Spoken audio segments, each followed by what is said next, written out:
ওম নমো ভগবতে বাসুদেবায়। জয় শ্রীকৃষ্ণ। রাধে রাধে। যদি আপনি পৌষ মাসে এই শুভ সংকেতগুলো পেয়ে থাকেন, এর মধ্য থেকে যদি আপনি একটি সংকেতও পেয়ে থাকেন, তাহলে বুঝবেন মা লক্ষ্মীর কৃপায় আপনার ভবিষ্যৎ এবং নতুন বছর খুব ভালো কাটবে। জীবনে সুখ, শান্তি, সমৃদ্ধি ভরে উঠবে। জীবনে সুসংবাদ আসতে চলেছে। বছরে দ্বাদশ মাসের মধ্যে অন্যতম একটা শ্রেষ্ঠ মাস হচ্ছে এই পৌষ মাস, যা হচ্ছে মা লক্ষ্মীর অত্যন্ত প্রিয়তম একটি মাস। আর সনাতন ধর্মে একে লক্ষ্মী মাসও বলা হয়ে থাকে। তো মাহাত্ম্যপূর্ণ ও গুরুত্বপূর্ণ মাসে অর্থাৎ এই শুভতম মাসে যদি আপনি মা লক্ষ্মীর কৃপা ও আশীর্বাদে এই বিশেষ সংকেতগুলোর মধ্যে একটিও পেয়ে থাকেন, নিজের মধ্যেই গোপন রাখুন। খুবই গুরুত্বপূর্ণ প্রসঙ্গ, প্রত্যেকের জানা অতি প্রয়োজন। নমস্কার, আমি দীপা। প্রত্যেককে স্বাগত জানাচ্ছি রায়কিশোরী দীপা অর্থাৎ সনাতন ধর্মীয় তত্ত্বমূলক চ্যানেলে।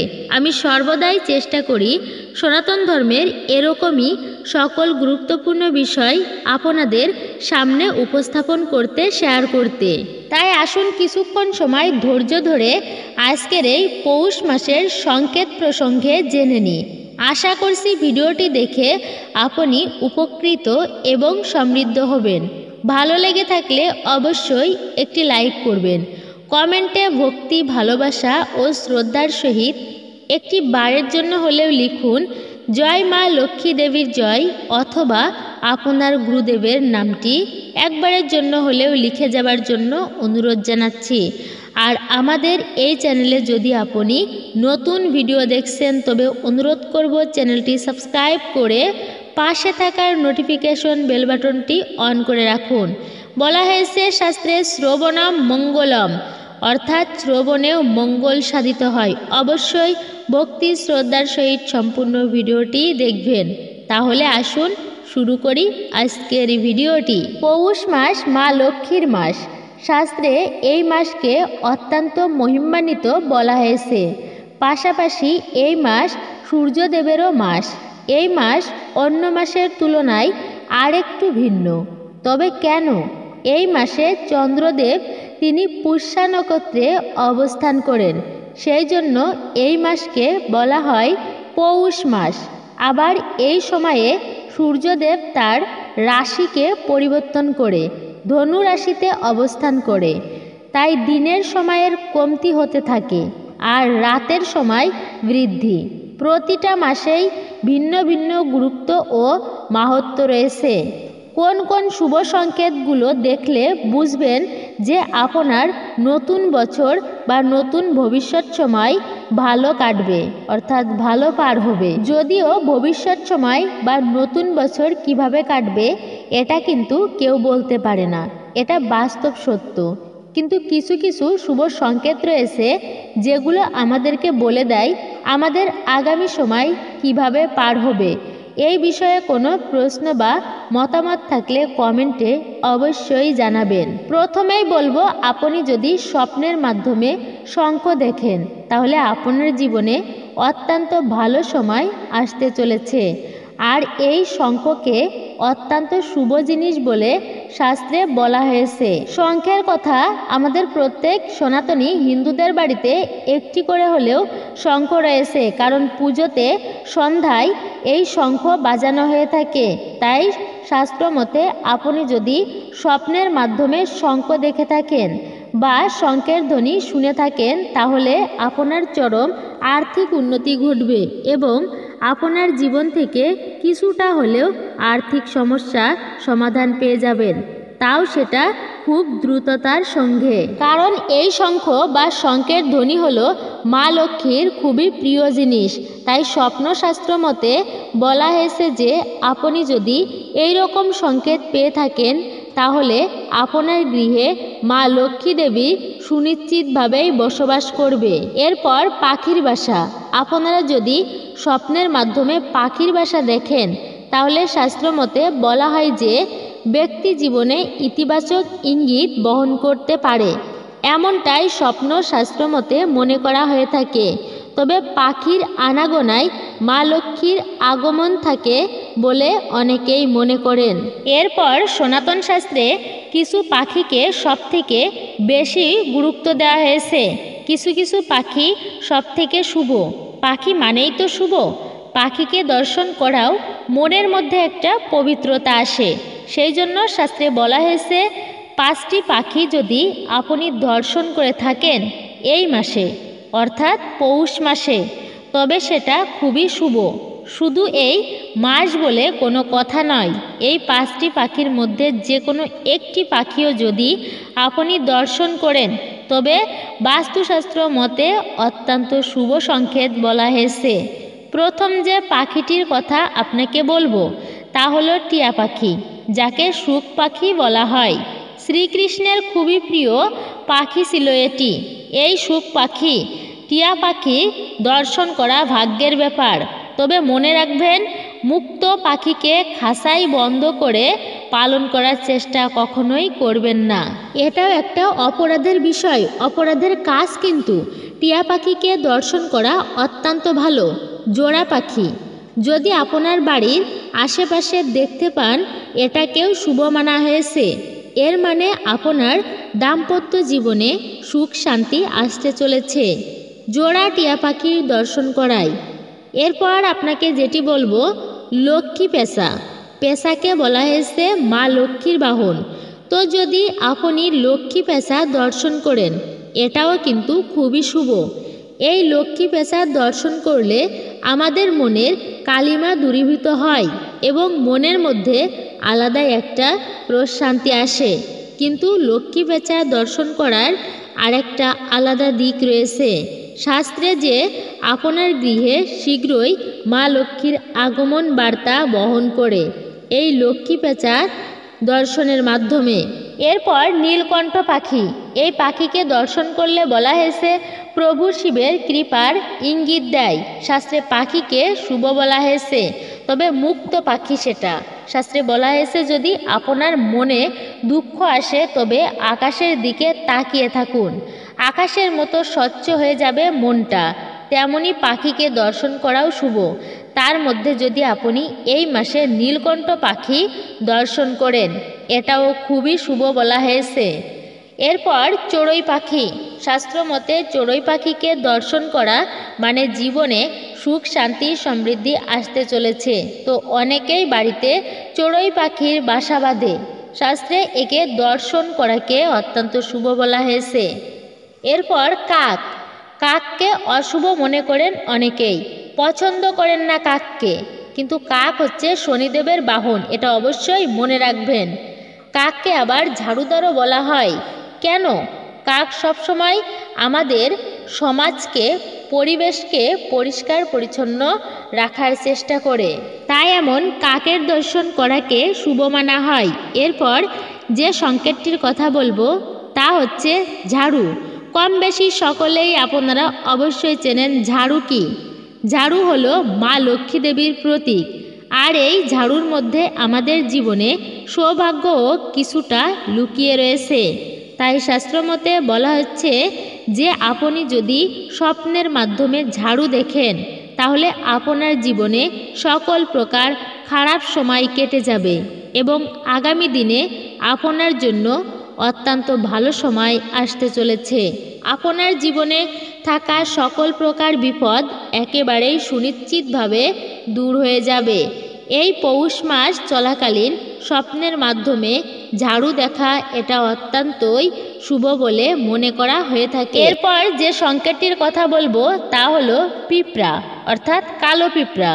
আপনার ঘরে যদি অত্যন্ত পরিমাণে কালো পিঁপড়ার আনাগোনা করে, অর্থাৎ কালো পিঁপড়াগুলো উপরে বেয়ে চলে যাচ্ছে, গোল গোল করে ঘুরে খাবার সংগ্রহ করছে, অর্থাৎ খাবার মুখে নিচ্ছে, তাহলে আপনি বুঝবেন যে আপনার জীবনে মা লক্ষ্মী দেবীর কৃপা আসতে চলেছে এবং সেই দিন অবশ্যই মা লক্ষ্মী দেবী পুজো করবেন এবং আপনাদের পক্ষে যদি সম্ভব হয় তাহলে সেই সঙ্গে মা লক্ষ্মীর পাঁচালি পাঠ করবেন।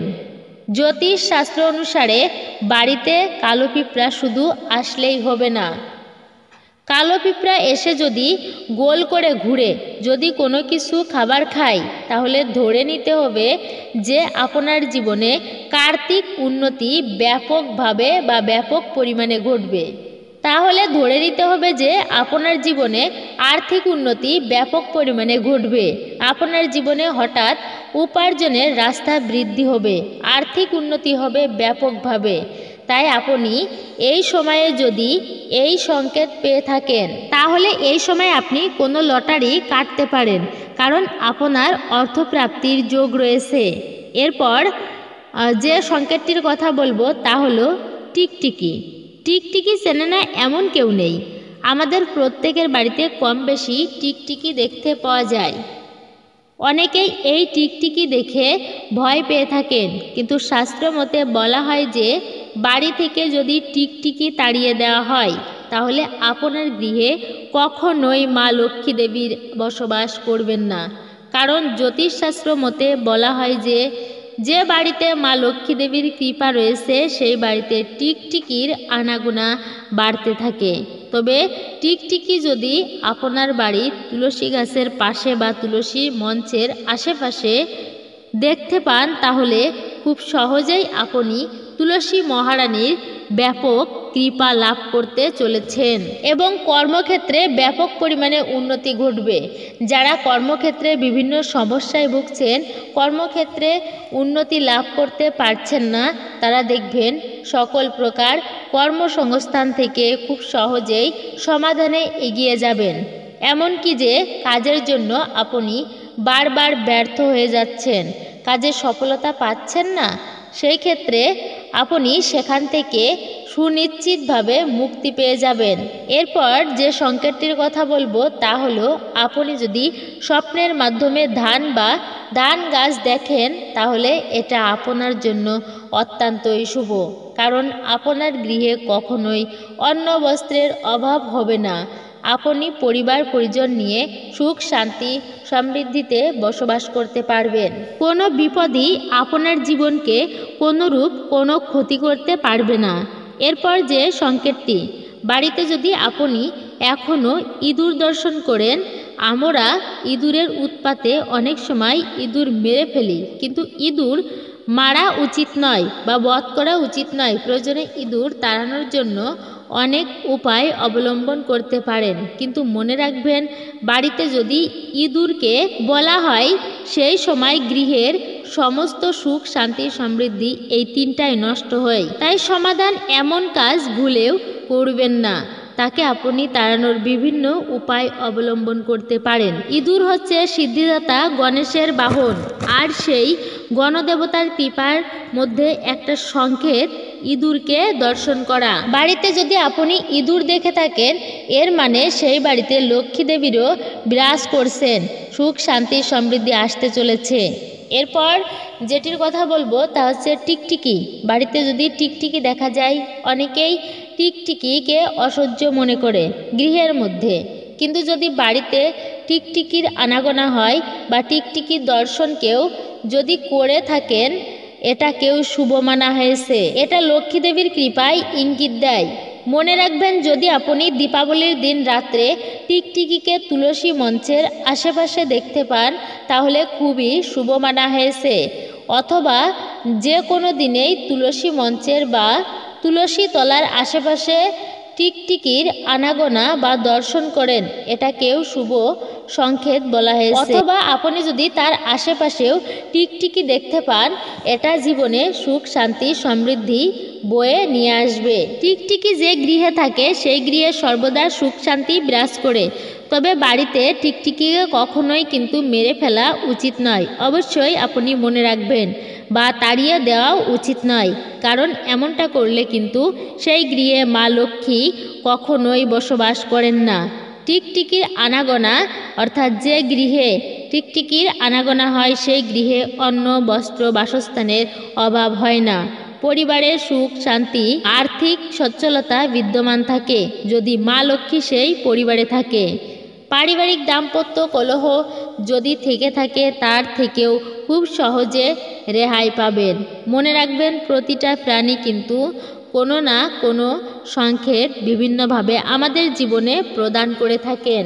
আরেকটা বিষয় হচ্ছে, পৌষ মাস চলাকালীন যদি আপনারা রাতে বা ভোরে ঝাড়ুর স্বপ্ন দেখেন, তার মানে আপনাদের জীবনে খুব শীঘ্রই বিপুল সৌভাগ্য আসতে চলেছে।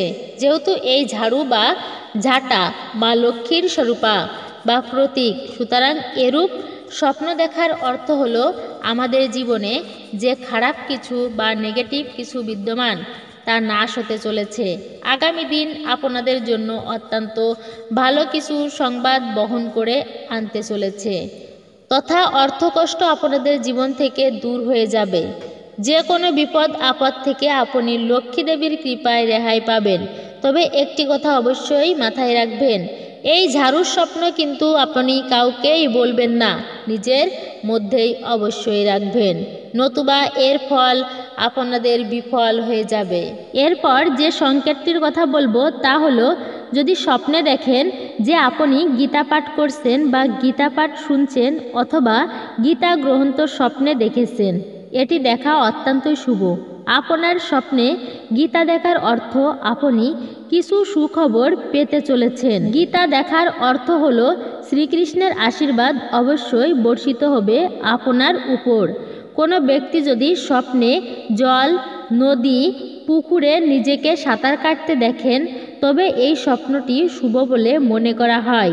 এর মানে আপনি অর্থ পেতে যাচ্ছেন। এই স্বপ্নটি সমৃদ্ধি এবং সাফল্যের চিহ্ন বহন করে বিবেচিত হয়। কোনো ব্যক্তি যদি স্বপ্নে আম দেখেন, তাহলে সেটিকে শুভ বলে মনে করা হয়। এর অর্থ জীবনে যে সমস্যাগুলি আপনাকে ঘিরে রেখেছে সেগুলি খুব শীঘ্রই শেষ হবে এবং আপনি শুভ ফল পাবেন। একই সময়ে এই স্বপ্নটির জীবনে অগ্রগতিও দেখায়। এমন স্বপ্ন দেখলে কাউকে বলবেন না। আবার ধরুন, কোনো ধর্মীয় কাজে আপনি যাচ্ছেন, এমন শুভ যাত্রার স্বপ্ন দেখা অত্যন্তই শুভ বলে মনে করা হয়। এটি নির্দেশ করে যে প্রতিটি সমস্যা থেকে মুক্তি পেতে চলেছেন। এবার স্বপ্নে যদি এই পৌষ মাসে পদ্ম ফুল দেখে থাকেন, তবে সেটিকে শুভ লক্ষণ বলে মনে করা হয়। এর অর্থ হলো যে আপনার জীবনে দীর্ঘদিন ধরে চলমান সমস্যাগুলি শেষ হতে চলেছে। এরপর সর্বশেষ সংকেতটির কথা বলবো। এই পৌষ মাসে যদি আপনারা শঙ্খের আওয়াজ বা কেউ শঙ্খ বাজাচ্ছে এমনটা যদি আপনার কানে আসে, সেক্ষেত্রে এটিও কিন্তু একটি ইতিবাচক বার্তা আপনাদের জন্য বহন করে নিয়ে আসবে। কারণ শঙ্খ, হ্যাঁ, এই শঙ্খ কিন্তু মা লক্ষ্মীর অত্যন্ত প্রিয় জিনিস, তথা পূজা অর্চনা শেষ করার পর গৃহে শঙ্খ বাজিয়ে থাকি আমরা, বা পূজা আরাধনার সময় গৃহে এই পবিত্র শঙ্খ বাজানো হয়। তো আপনারা যদি এই পৌষ মাসে স্বপ্নে মাধ্যমে শঙ্খের ধ্বনি শুনে থাকেন বা দেখে থাকেন, তবে জানবেন অতি দ্রুততার সাথে আপনাদের জীবনে আর্থিক ভাগ্য উন্নতি হতে চলেছে এবং দৈবিক কৃপায় অনেক সমস্যা থেকে আপনারা রেহাই পাবেন। তো এই ছিল আমাদের আজকের ভিডিওটি কেমন লাগলো তা অবশ্যই কমেন্ট করে জানাবেন। ভিডিওটি দেখে আপনারা যদি একটুকুও উপকৃত সমৃদ্ধ হন, তবে অবশ্যই ভিডিওতে একটি লাইক করবেন। কমেন্টে আপনাদের মূল্যবান মতামত অবশ্যই জানাবেন এবং কমেন্টে একটি বারের জন্য হলেও জয় মা লক্ষ্মী দেবীর জয় অথবা আপনার আরাধ্য যিনি, তার নামটি ভক্তি, শ্রদ্ধা এবং সম্মানের সহিত লিখে যাবার জন্য অনুরোধ রইল। পারলে ভিডিওটি অবশ্যই শেয়ার করে দিবেন।